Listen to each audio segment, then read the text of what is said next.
అని ఇలాగ 5 కోట్ల ఆంధ్రులందరినీ కూడా ఎలాగ మీరు మాట్లాడతారు?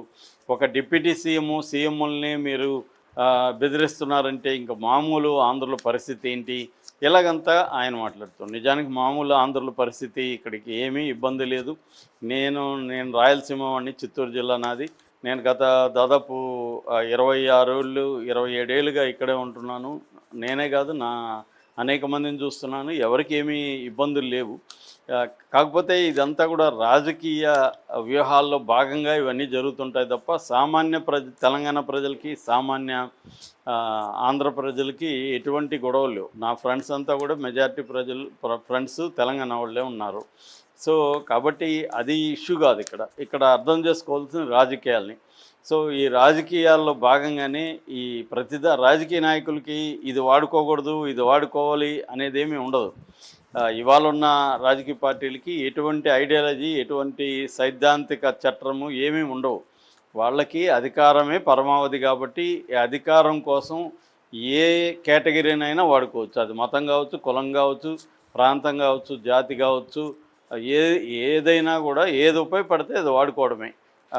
దానివల్ల వచ్చే సైడ్ ఎఫెక్ట్స్ ఏంటి, దానివల్ల ప్రజల మధ్య విద్వేషాలు పెరుగుతాయి, ఇవన్నీ వాళ్ళకి అనవసరం. నాకు ఉపయోగపడుతుందా, నా పొలిటికల్ పార్టీకి ఉపయోగపడుతుందా, నేను అధికారంలోకి రావడానికి ఉపయోగపడుతుందా అన్నదే క్రైటీరియా. అది అందరూ ఒకటే ఈ విషయంలో. పవన్ కళ్యాణ్ కూడా దాంట్లోనే భాగమే. సో అందువల్ల ఇదంతా ఒక కుట్రలో భాగంగా కనిపిస్తుంది. లేకపోతే ఈ ఒక చిన్న ఇష్యూని ఇంత పెద్దది చేయాల్సిన అవసరం లేదు. ఆయన నాగేశ్వర్ మాట్లాడాడు, అదేమీ కొత్త విషయం కూడా కాదు, అది అందరికీ తెలుసు. తెలిసిందాన్ని ఆయన ఏదో సమాచారం ఉందన్నాడు. అది కూడా పొలిటికల్ స్పెక్యులేషన్ అనేది జర్నలిజంలో ఎప్పటి నుంచో వస్తుంది. అదేమి కొత్తగా నాగేశ్వర్ కనిపెట్టింది కూడా కాదు. సరే, అన్నీ ఉన్నప్పటికీ కూడా అవతల మర్యాదపూర్వకంగా అడిగారని ఆయన విత్డ్రా కూడా చేసుకున్నారు. అక్కడి నుంచి ఇది రకరకాల మలుపులు తిరిగి వెళ్తూ ఉంది. ఇది క్లియర్గా కావాలనే పవన్ కళ్యాణ్ని రెచ్చగొట్టి ఇటు చంద్రబాబును బెదిరించడం ద్వారా ఇక్కడ ఎలాగైతే తెలంగాణ సెంటిమెంట్ని రగల్చొచ్చో అక్కడ కూడా ఆంధ్రలో కూడా యాంటీ తెలంగాణ సెంటిమెంట్ రగులుతుంది. దీనివల్ల ఏమవుతుందంటే సీమాంధ్రులందరూ కూడా ఇటు పవన్ కళ్యాణ్ వైపు, రేవంత్ రెడ్డి వైపు నిలబడతారు, చంద్రబాబు వైపు నిలబడతారు. రేపు కూటమికి ఇక్కడ హెల్ప్ అవుతుంది, బీజేపీ కూటమిలకి అన్న ఒక యాంగిల్ కనపడుతుంది. ఎందుకంటే 2029 నాటికి కాంగ్రెస్ ఆల్రెడీ బలహీనపడిపోయింది ఇప్పటికే. కాబట్టి ఖచ్చితంగా రేవంత్ రెడ్డి బీజేపీలోకి వెళ్తాడని ఒక బలమైన నేరేటివ్ వినిపిస్తుంది. మొన్న ఓపెన్గానే మోడీ అంటే ఒక ప్రధానమంత్రి ఇంకొక ముఖ్యమంత్రిని వేరే పార్టీ నుంచి నా పార్టీలో కలవడం అని ఓపెన్గా మాట్లాడడం అనేది విచిత్రమైన పరిస్థితి. సో వీటన్నిటిని బట్టి ఒక లార్జర్ వ్యూహంలో భాగంగానే ఇవన్నీ జరుగుతున్నట్టుగా మనకు అర్థమవుతుంది. మామూలుగా మనకి బటర్ఫ్లై ఎఫెక్ట్ అంటారు. బటర్ఫ్లై ఎఫెక్ట్ అంటే ఒక చిన్న సీతాకోక చిలుక తన రెక్కలు ఎక్కడో కొడితే దాని ప్రభావం ఇంకెక్కడో పడి ఒక తుఫానుగా మారే అవకాశం ఉంది అని. అంటే ఒక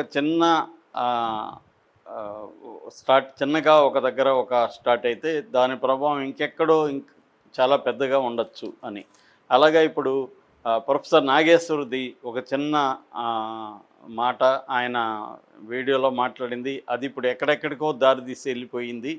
అది ఇప్పుడు ఎక్కడికి వెళ్ళిందంటే పవన్ కళ్యాణ్ తెలంగాణలో జనసేనని స్ట్రెంగ్తన్ చేయాలి అనే ఒక సంకల్పానికి దారితీసింది. సో పవన్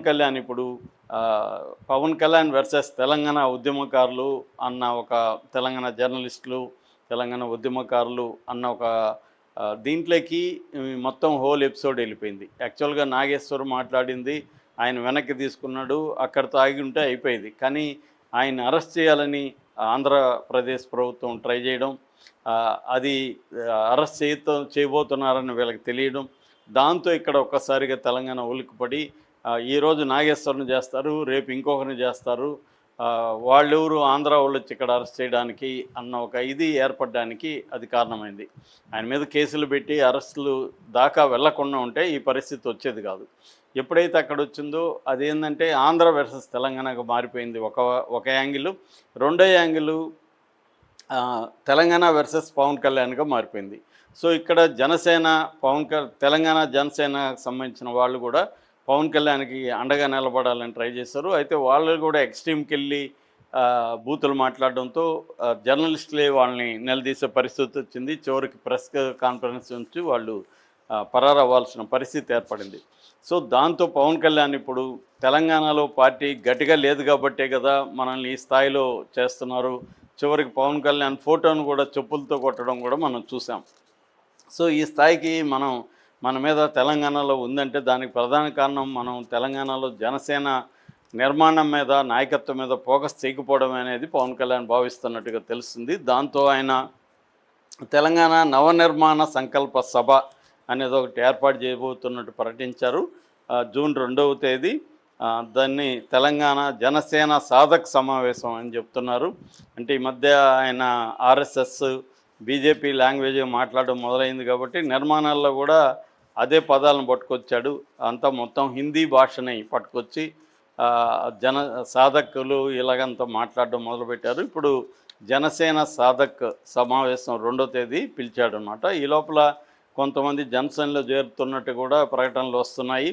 అంటే జనసేనని స్ట్రెంగ్తన్ చేయాలి అనేది ఒక యాంగిల్. రెండో యాంగిల్ ఏంటంటే ఇక్కడ గ్రేటర్ హైదరాబాదు ఎన్నికలు కూడా జరగబోతున్నాయి నవంబర్లో. సో ఇంకా డేట్ అనౌన్స్ చేయలేదు. ఎందుకంటే SIR special revision intensive revision ఇప్పుడే అక్టోబర్కి ఫినిష్ అయ్యే అవకాశం ఉందంటున్నారు. అయినాక కొత్త ఓటర్ లిస్ట్ని బేస్ చేసుకొని ఇక్కడ హైదరాబాదులో ఎలక్షన్లు జరగబోతున్నాయి. ఆ ఎలక్షన్లో జనసేన యాక్టివ్గా పార్టిసిపేట్ చేయాలి. అది మరి అంటే బీజేపీ, తెలుగుదేశం, జనసేన కలిసి చేస్తాయా లేదా అనేది కూడా ఇంకా తేలాల్సి ఉంది. మొన్న మోడీ 10వ తేదీ వచ్చినప్పుడు కూడా ఇటు పవన్ కళ్యాణ్ అటు చంద్రబాబుని కలవడం వెనక ప్రధానంగా ఈ జీహెచ్ఎంసీ ఎన్నికల అజెండానే అని చెప్తారు. సో ఆ నేపథ్యంలో పవన్ కళ్యాణ్ జనసేనని ఇక్కడ స్ట్రెంగ్తన్ చేయాలి అని జనసేన ఫోకస్ ఇక్కడ పెడుతున్నట్టుగా మనకు అర్థమవుతుంది. అదే టైంలో లోకేష్ కూడా తెలంగాణ తెలుగుదేశాన్ని యాక్టివేట్ చేయడం నా బాధ్యత, నేను చేస్తాను అని కూడా మొన్న మహానాడులో ప్రకటించాడు.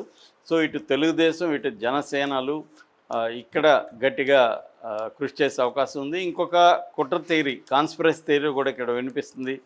అదేమంటే కాంగ్రెస్ని మెల్లమెల్లగా కిల్ చేసి రేవంత్ రెడ్డి వెళ్తూ కాంగ్రెస్ని కంప్లీట్గా చంపేసి బీజేపీలోకి వెళ్తాడు. అంతవరకు ప్లాన్డ్గా కాంగ్రెస్ని ప్రజల్లో కాంగ్రెస్కి వ్యతిరేకత క్రియేట్ చేయాలి అన్న ఒక అజెండాతో వెళ్తున్నారని కూడా కాన్స్పిరసీ థియరీలు వస్తున్నాయి. మనం కాన్స్పిరసీ థియరీలు నమ్మలేము, బట్ అవి ఇంట్రెస్టింగ్గా ఉంటాయి కాన్స్పిరసీ థియరీలు.